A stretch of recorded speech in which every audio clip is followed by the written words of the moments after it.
Ativo, aplicação dos recursos. Então, nós precisamos de guardar que é importantíssimo que na estrutura do balanço patrimonial, as contas do ativo representam a aplicação de recursos, enquanto as contas do passivo representam o quê? Origem de recursos. Bem, o que acontece aqui, pessoal? Aí vem uma preocupação quando nós estamos fazendo, né, tantos treinamentos, preparatório para o concurso público, preparatório para o exame de suficiência, as pessoas têm uma dificuldade muito grande de tratar origem e aplicação. Então, vamos lá.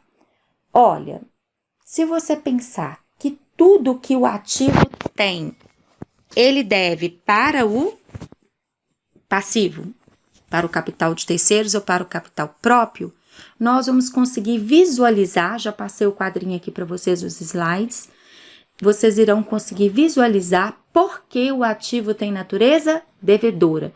Então, de forma simples, nós vamos guardar. O ativo tem natureza devedora, pois tudo que ele tem, ele deve para capital de terceiros ou capital próprio. Ah, mas eu comprei com o valor que estava no caixa. Mas onde que foi a origem? Foi a integralização do capital social? Perfeito? Então, vamos guardar. Então, vamos vir para a natureza das contas.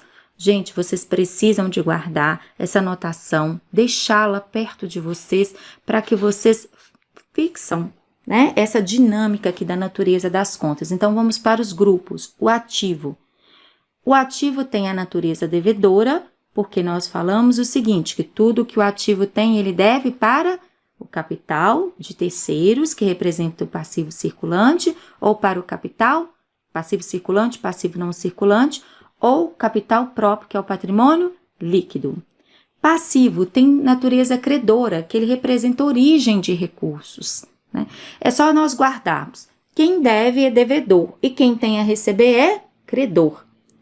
Patrimônio líquido, natureza credora, ele está do mesmo lado, está lá no lado abaixo do passivo, faz parte, vai estar incluindo no passivo total, ele tem a natureza credora.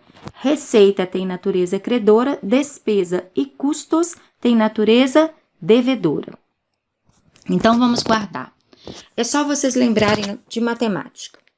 O que for diretamente proporcional irá aumentar. Vamos fazer, né, um paralelo. Ativo.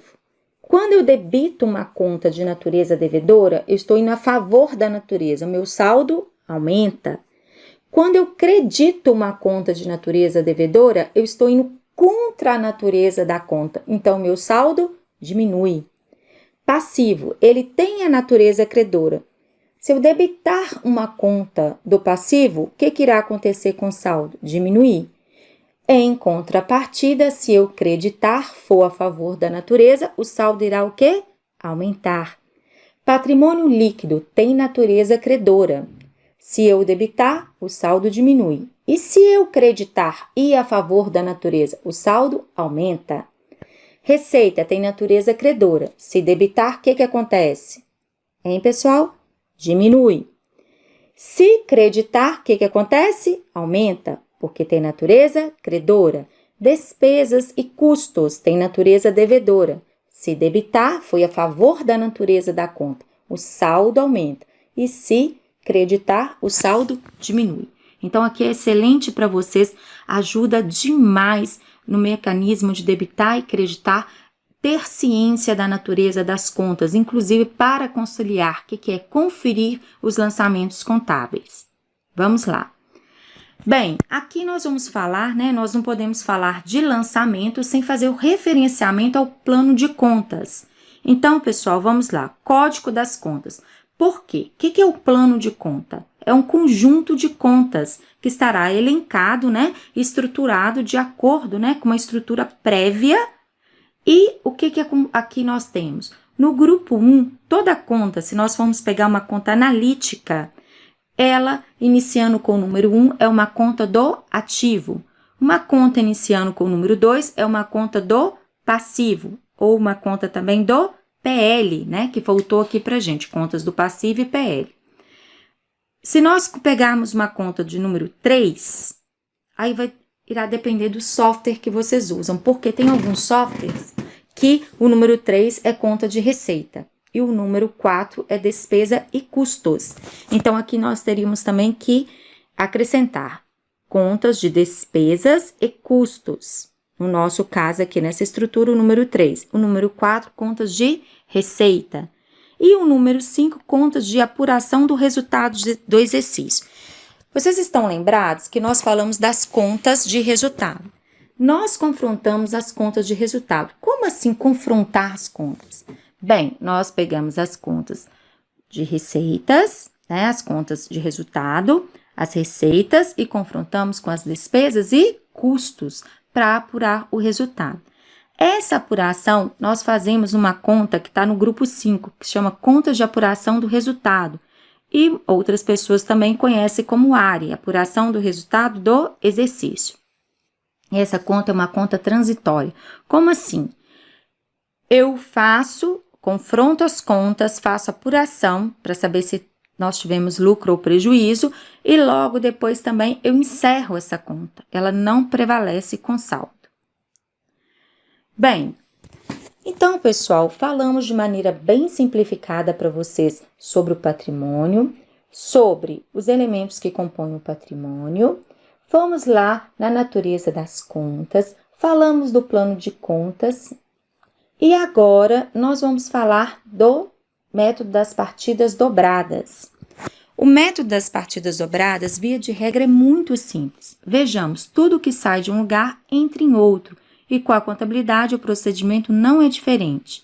Para cada débito, sempre haverá um crédito correspondente e vice-versa, sem o qual não se terá um balanceamento entre as contas de ativo e passivo. A própria palavra diz, vamos lá, balanço patrimonial, balança quer dizer equilíbrio. Então, as contas, né? O nosso ativo total tem que ser igual ao nosso passivo total. Tem que haver equilíbrio.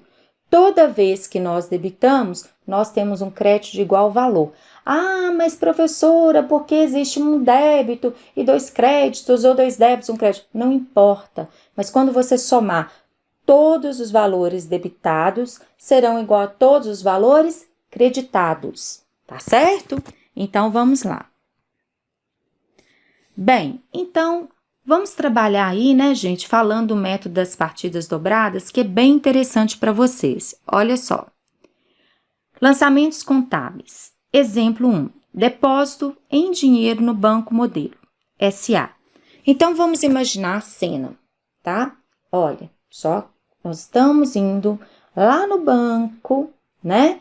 Aí temos a nossa bolsa ou a nossa carteira e tem um caixa. O que aconteceu? Vamos imaginar. Tem que fechar os olhinhos, fechar e vamos imaginar a cena.